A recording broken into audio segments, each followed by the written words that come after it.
Take our lead. Let's help you make your mark. Our goal is your satisfaction. Let us show you the way. In the United States, refried beans are most commonly made from pinto beans.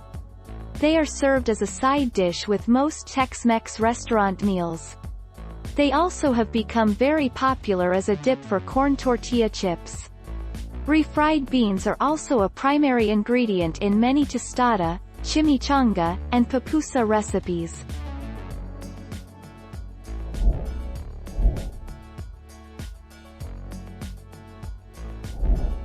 Take our lead.